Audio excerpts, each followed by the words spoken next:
What the hell was that? No, I'm serious. Oh, God, I wasn't even planning on seeing this movie, but my dad was like, hey, let's go see Fantastic Four for a matinee today, and I was like, okay. And we both walked out of that film going, man, we should have seen, like, a Mission Impossible or something.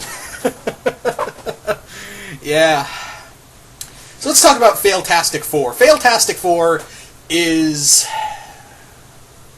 something. I don't even know where to begin. I really don't. I will be spoiling the shit out of this movie, I'll tell you that much, which I don't think anyone watching this review would care at this point, because I think we all collectively had an idea of how this was going to go. I think we all collectively knew how this ship was going to sink. Oh, man. Oh, God. So if you don't want to be spoiled, because I'm about to tear this movie a new asshole, so if you don't want to be spoiled regardless, I suggest hitting the back button now, but for those who want to stay behind, you've been warned. Anyway, so I'll give you a couple of seconds to bow out. Okay, if you're still here, I'm guessing you either paused the video, saw the movie, or, you want to be spoiled regardless. This movie sucks. Just right out the gate. And I don't... Look, here's the thing. I think this movie was doomed from the start on multiple reasons. One of those being the director who, it's kind of funny that he came out like a few days before the movie came out. I was like, oh, this movie sucks, Fox, put their hands in the cookie jar and da-da-da-da-da. And admittedly, I would believe that. I would honestly believe that because, this is the first, Fox and Sony and big corporate businesses have to put their hands on these properties because it's theirs. Here's the funny thing, though, what this guy said, because it's funny because I remember reading an article of an interview he had about a month before the movie came out, and he said that this movie was a vision, his vision of the Fantastic Four come to life. And he said it was all on him. So it's funny that, you playing like that, huh? So, yeah, and also it doesn't help that the stories that he came in drunk, he verbally abused a lot of the actors. I'm pretty sure Josh Trank's career as a director is pretty much dead after, everything that came out from this and all the, news from this film and the film itself, I think. And also, I don't blame Disney for kicking him off of the Star Wars project he was working on. I don't blame him. So, yeah.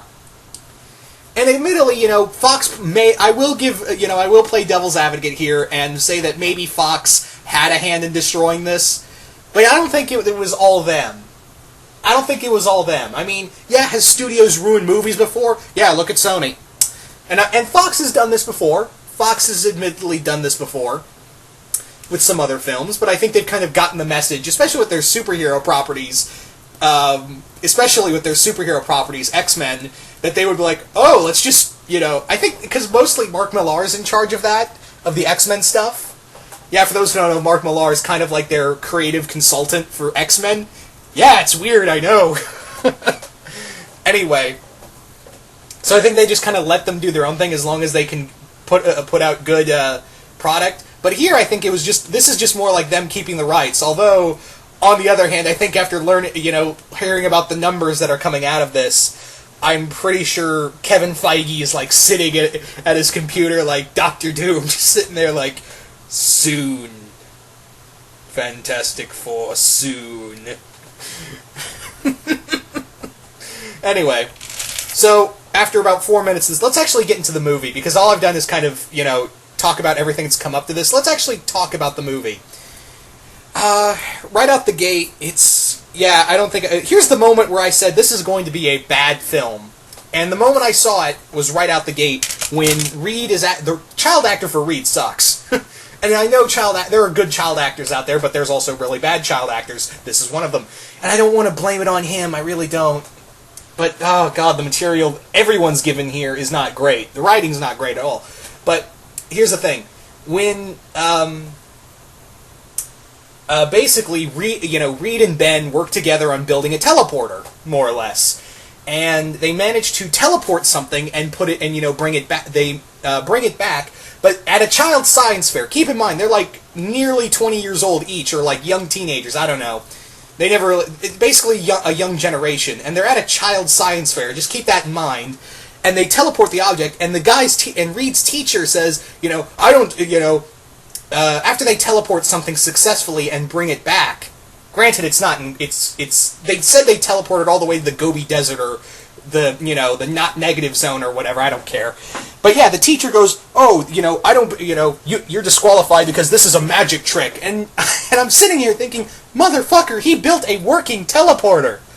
How do you dismiss that? And also, the teacher was he's like, oh, did you build your flying car? And I'm like, are you trying to make a stab at, how education works in America? Because you're not doing it right. No. Whatever.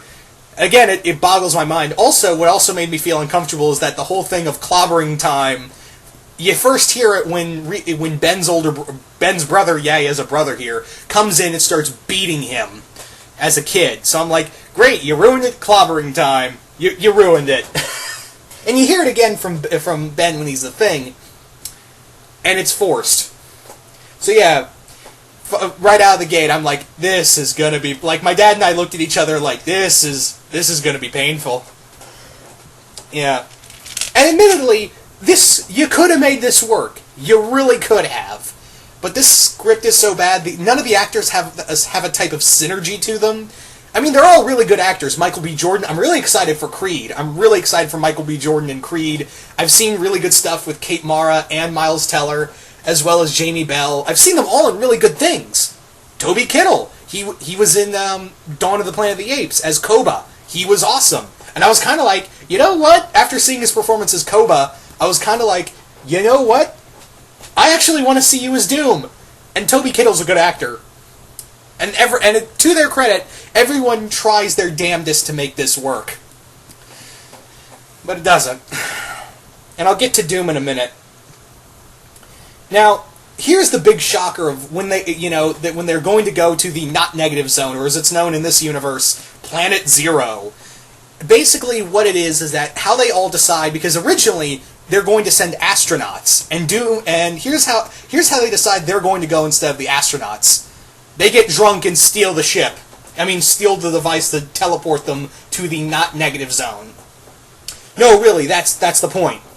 They get drunk and like, hey, it's a good idea? Let's all get wasted and teleport there. Yeah. Now, Doom, on the other hand, again, Doom in here, man, I have not seen it. When the 2003 Fantastic Four movie can get a better representation of Doctor Doom than, than a newer version, yeah. Also, for some reason, the actor, I can't remember the actor's name, but we've seen, he played Samuel Stern, and he was supposed to be the leader in Incredible Hulk, and he's in here, and he's playing the Mole Man, but not the Mole Man, he's just playing a government head, and it's just a pet peeve of mine. He's just chewing, every scene he's chewing on something. You don't know what it is, a gum or cud or whatever, and he's just chewing. That's just a personal pet peeve of mine. It's not like anything wrong with the film, but whenever I see like people chewing when they're talking to me or talking in a scene or whatever, and they're just going, yeah.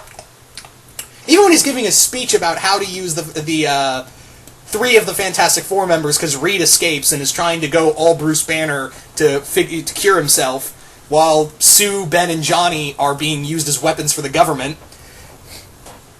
And he's making this big speech to the government, and he's just going, yep, they're weapons.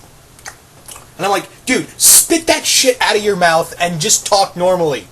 And to his credit, oh god, I cannot believe I'm forgetting the actor's name, but he's been in like Oh Brother Where Art Thou, Incredible Hulk. He's been in a lot of really great stuff, and I really like him as an actor. And I was like, ooh, they got him. Oh, I know I'm talking so much about this actor, and I'm totally... And the irony is not lost on me that I'm forgetting the said actor's name. But yeah. Yeah, the irony's not lost on me, people. But yeah. Also, all the big action scenes you see in the trailer, yeah, that's all like the last 14 minutes of the film where it's trying to be like Power Rangers. So, I don't know what to say, people. I really don't. This film's bad. It's just bad. No, bad doesn't even describe... Terrible. When Ant-Man is a better success than Fantastic Four, you know something's wrong. Anyway, I hate to sound like I'm bitching and moaning, but I think we all kind of knew this was going to happen. So I do apologize for just kind of giving this really angry review. I hate being like this, I really do. But this movie made me so angry because while I'm not the biggest Fantastic Four fan, I still enjoy them. I enjoy them as characters, especially Ben Grimm, the Thing. And to their credit, the Thing is like, how they do the Thing is alright, that they don't really go into his character at all. The voice I thought was pretty good for the Thing. I thought he was pretty good. The voice for the Thing and the character design itself, but again, where the fuck's his pants? And his penis. Yeah. But yeah, I've seen all these actors in really great things. I'm actually really excited for Kate Mara to be in The Martian, and Michael B. Jordan in Creed, Miles Teller, and all of these guys are great actors. I don't want to shit on these guys. They just have to work around a bad script and a director who was nothing less than a jerk. Anyway, so I'm going to stop here because, yeah, just don't go see this movie. If you really want to see it, Redbox it. Anyway. So once again, hope you all enjoyed this, and yeah, I'm out.